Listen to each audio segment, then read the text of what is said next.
You're watching the Slice Tower Hamlets election coverage ahead of the general election on the 4th of July. Halima Khan is the Workers' Party of Britain candidate for Stratford and Bow, and she joins us now. Halima Khan, why are you running for office? So I'm running for office because, unfortunately, with my experience in the Labour Party and as a whistleblower, I've been exposed to a lot within the political spheres where now more than ever, when we hear our leaders talking about intervening in wars, and where we hear Sunak talking about conscription, and with Starmer also saying he's ready to press the nuke, I know what these individuals are like. I've worked amongst the entire Labour Party, and what we need now more than ever is accountability, but also honest politicians where our constituents know the truth of what's happening in Parliament and what their plans are, essentially. So for me, the reason why I stood is that it's important that the people have a voice that represents them. And I feel like a lot of individuals that come in to politics are representing their party's politics on the constituents. Now, I'm here to raise my constituents' voice in Parliament as somebody that had investigated New and Labour from inside the Labour Party. And we'll kind of come back to your relationship with Labour, but what do you recognise to be the most pertinent issues facing residents in Stratford and Bow? So, the health is a massive issue because, one thing that's been largely ignored for a long time, and there hasn't really been any accountability or any answers, was the actual pandemic. With Newham having the highest death rates in the entire country, which means, the highest death rates in Europe. Why did that happen? How did we get to this place where most of my constituents talk about the waiting lists, and when they get to hospitals, they're basically derelict, and the GP surgeries are all falling apart as well. So, we have to be healthy to survive. The other issue is poverty. Tower Hamlets has 48% of the children living below the poverty line, and Newham has 44%. And the other issue is also crime, right? Now, my constituents, time and time again, are terrified. They don't feel like the police are protecting them when increased police presence means increased stop and search for the brothers in the community. But we're still seeing high levels of crime.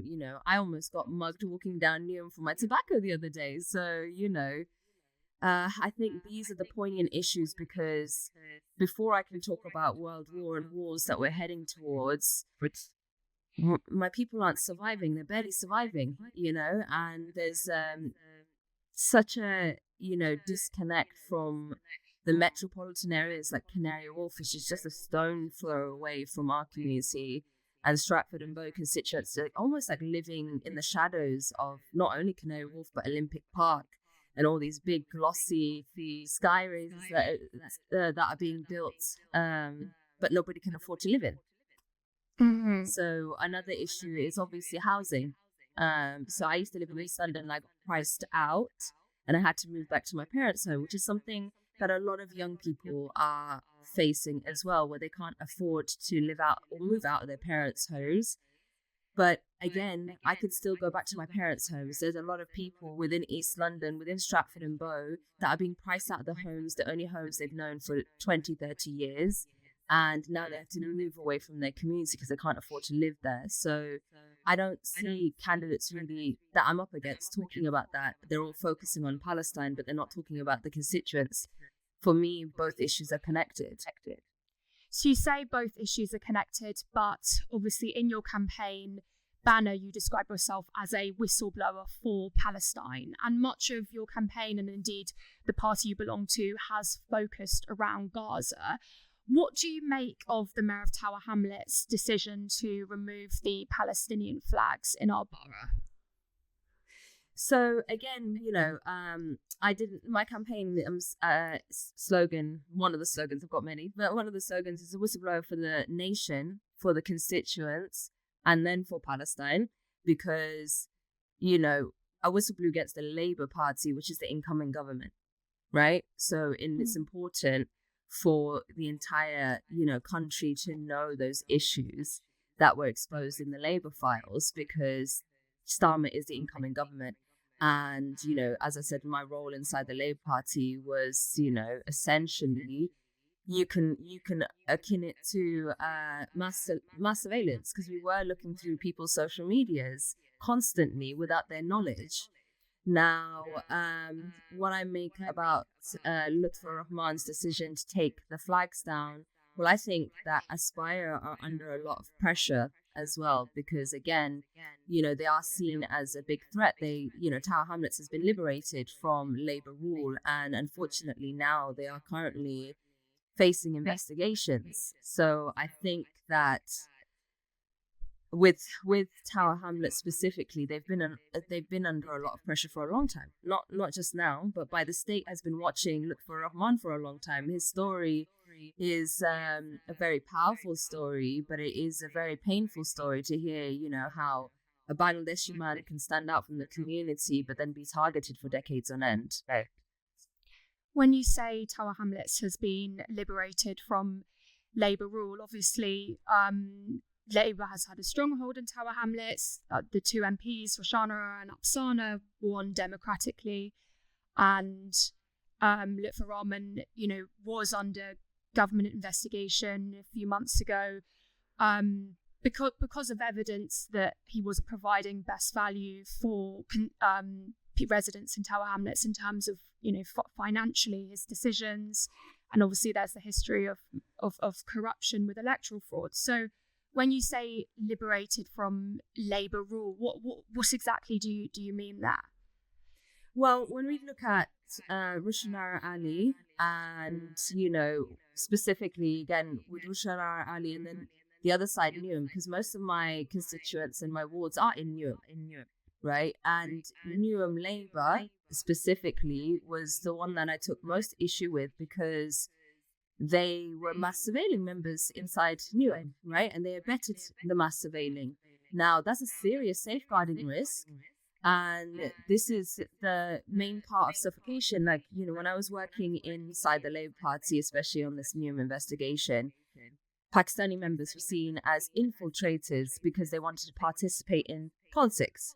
So anybody who wants to positively engage in politics are seen as infiltrators. Now, that's the Labour Party's view on ethnic minorities that try and, engage positively. Me, myself, was targeted just because I wanted to help improve the Labour Party and make it a more welcoming place. So, I do feel that the Labour Party is institutionally racist, and it is something that operates on a hierarchy of racism. Now, in areas where it's got the highest population of ethnic minorities, high populations of ethnic minorities, these areas are also considered no-go zones, and these are considered no-go zones by mainstream media, far-right media. You see far-right politicians constantly calling them no-go zones. National Front went to Brick Lane first, so I think that there has always been a long history of, targeting these specific areas, and there's never been any accountability. As I said, going back to the issues with COVID, the Labour MPs didn't really ever hold the government to account with any issues with COVID at all throughout the whole pandemic. And again, like I said, people need answers. His families need answers. So obviously we will have to reach out to the Labour Party in response to your allegations in terms of what was going on in Newham.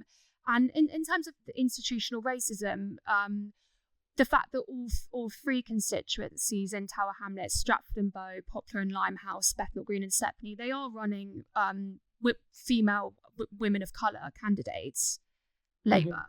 So how does that fit in with them being an institutionally racist party?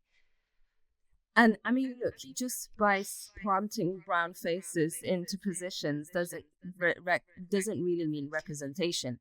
Now, I never felt represented by Rishi Sunak. Now, we're not going to say, well, Tories can't be racist because they have the first Indian Prime Minister. Does that mean that Suella Braverman is not racist because she's Asian and she doesn't come from a racist party that throws far right rhetoric at us every single day? So I wouldn't say that just because you put in figures that are people of color that you've addressed the issue of institutional racism. Okay, so we'll just move on from that topic for now. I wanted to ask you about some comments that George Galloway, the party leader, said in an interview with Novara Media. He said that children shouldn't be taught that gay relationships are normal and equal to heterosexual relationships. I wanted to ask what your response was to your party leader's comments in that interview. Well, first and foremost, I'm not somebody that 100% agrees with any party leader, and I think most MPs that say that they do, they're lying. I worked under Jeremy Corbyn and Starmer, two different people, completely two different political persuasions and ideologies. Now, my position on that is I don't think I'm normal. I don't think that the wording. I can see how that may have upset people, but I don't think that was George's intention. Now, I can't speak on behalf of George, but obviously the thing with the Workers' Party that I really appreciate is not like the Labour Party. We are able to have freedom of difference of opinions, right? And there are many people that do have different opinions on everything inside the Workers' Party. Now, where that differentiates from the Labour Party is that the Labour Party under Starmer, all the MPs are whipped into whatever he wants people to vote for. So this is where we got to this position of the ceasefire vote and why a lot of people feel disenfranchised by the Labour Party and are looking for alternative votes because they have seen that Keir Starmer is somebody that runs his party almost like a dictatorship where they have to align with his views or you get shafted out. We've seen that with many MPs that have been kicked out or, suspended since he's come into leadership just for disagreeing with him. So in terms of Galloway's comments about LGBT people, you would disagree and you would stand behind gay and trans constituents? Well, my policy in my constituency, as I said, it's about what I'm trying to achieve in my constituency is that the main issue is that 53% are expected to show up to the vote, right? So there's a high level of voter apathy because people don't believe that their MPs represent their views, that they vote on behalf of their views. So my biggest issue with my constituency is that people don't believe in politics at all, right? And our politics has been made in a way and presented in a way where it's presented in a divisive way. So one of my resolutions to ensuring that 50% goes up to 80, 90% next general election, hopefully 100% next general election, is that it's up to my constituents to decide how I vote in Parliament. Now, I'll be the first MP that has a service on key issues like LGBT rights and all of these issues for my constituents to vote how they want me to vote in Parliament. And I feel like division has been caused in this country by a lack of democracy because we've had a lack of democracy up until this point. And we're seeing, and I've noticed and I've learned that there is such a lack of democracy by working in the governance and legal unit of the Labour Party, that the key to uniting the masses is getting everyone participating in democracy. Sorry, it's really lagging. So I'm like getting stuck every time I hear myself. Well, one of the issues that many residents in Stratford and Bow are worried about is pollution. Tower Hamlets has the 5th worst air quality of any London borough, but your party has been called climate sceptical.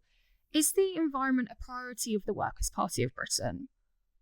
Well, I can't speak on behalf of the party. And again, you said that, I'm here standing as a candidate who is working for my constituents, right? And that the 3 roles of an MP is to act in the national interest, to then act in the constituents' interest, and the 3rd role is to act in the party's interest.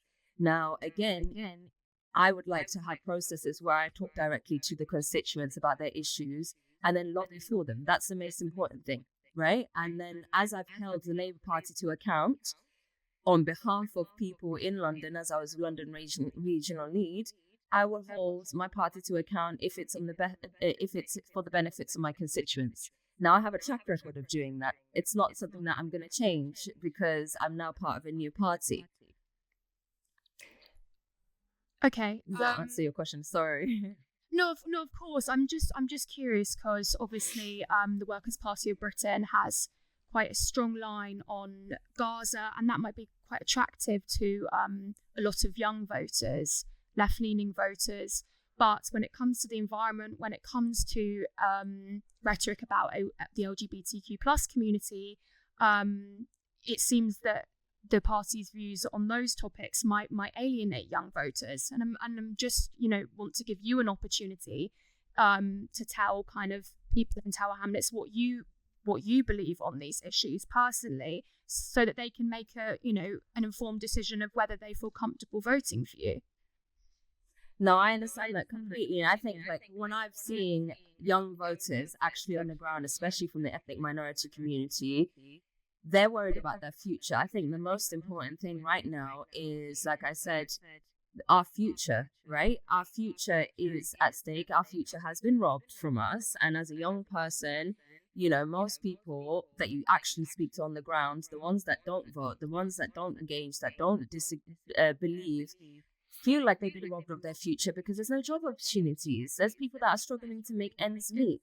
There's people who can't eat. Okay, so as I said, 48% from Tower Hamlets of children are living under child poverty, and then the other side is 44%.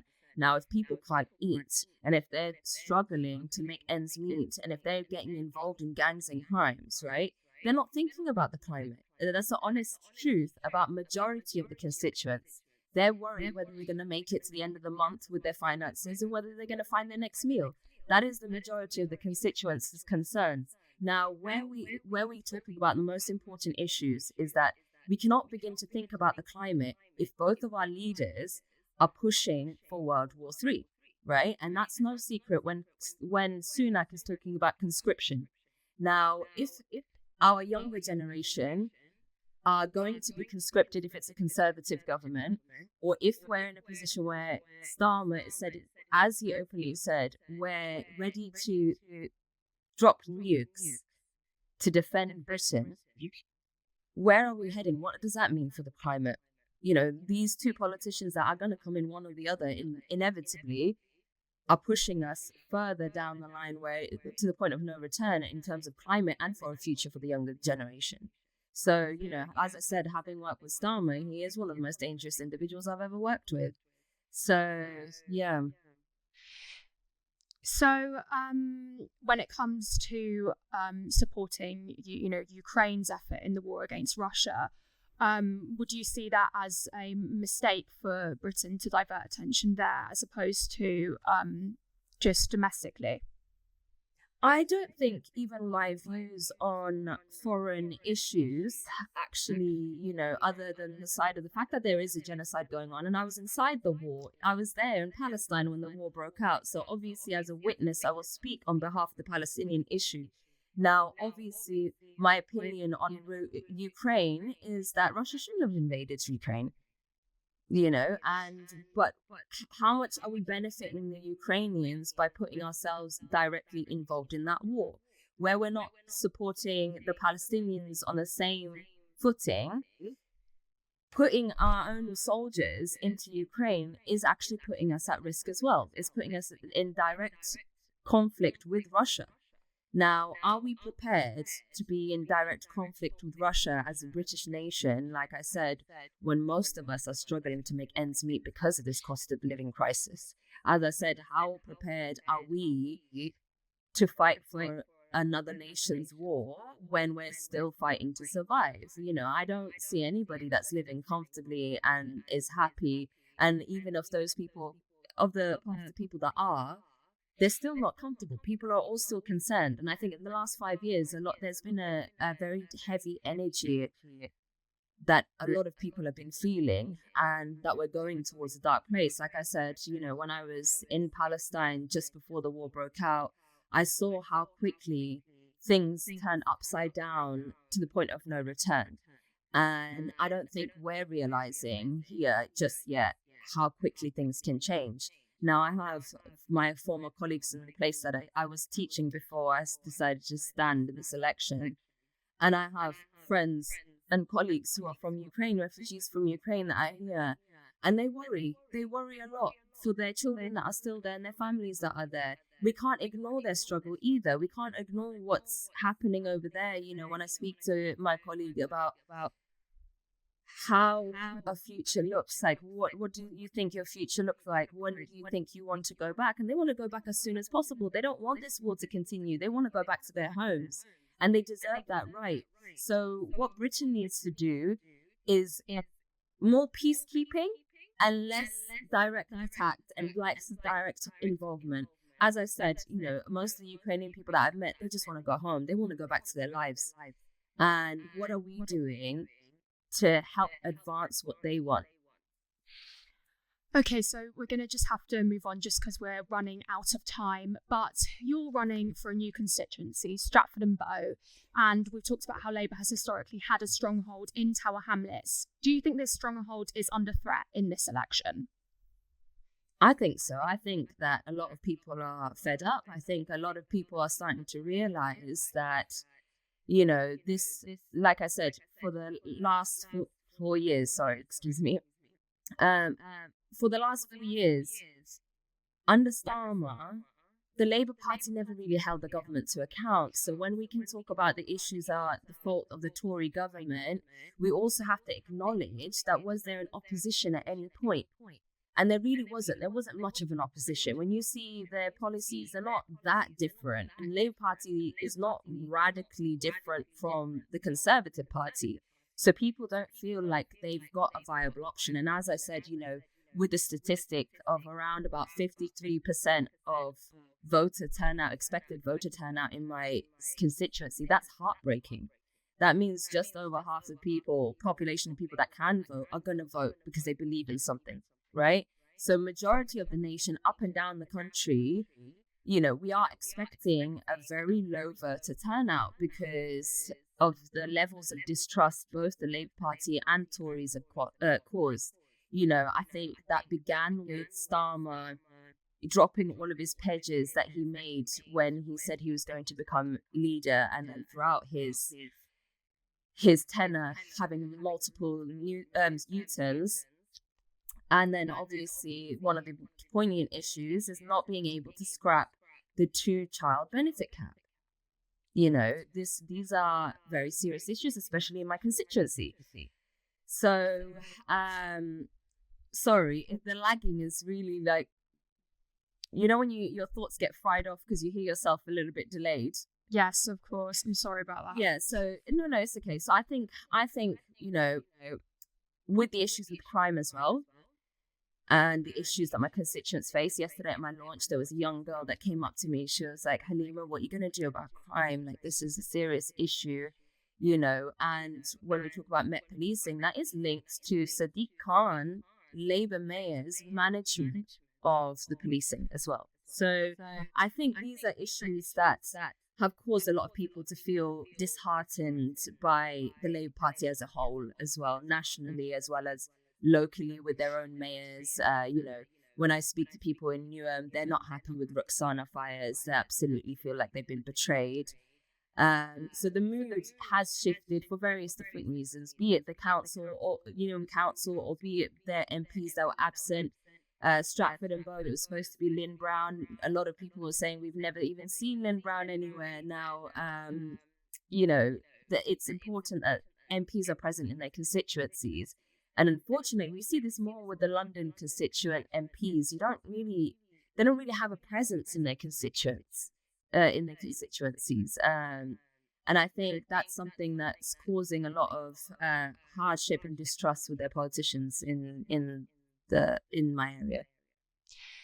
Okay, thank you, Halima. And finally, just on a more light-hearted note to wrap things up, if you were hosting a dinner party, which famous person, dead or alive, would you like to invite? I would really, really love to interview or just have dinner with Malcolm X, but I think I'd be so intimidated by him. I would just, not know what to say, or just get embarrassed and, whatever. But I'd love to have dinner with Malcolm X, actually. What motivated him, and, where did he get that sense of strength from? I've always been inspired by him, but I can't speak like him. And I want to be able to speak like him. I want to be as, punchy and as powerful as him. So I'd love to. Yeah, Malcolm X would be it. Thank you, Halima Khan, Workers' Party of Britain candidate for Stratford and Bow.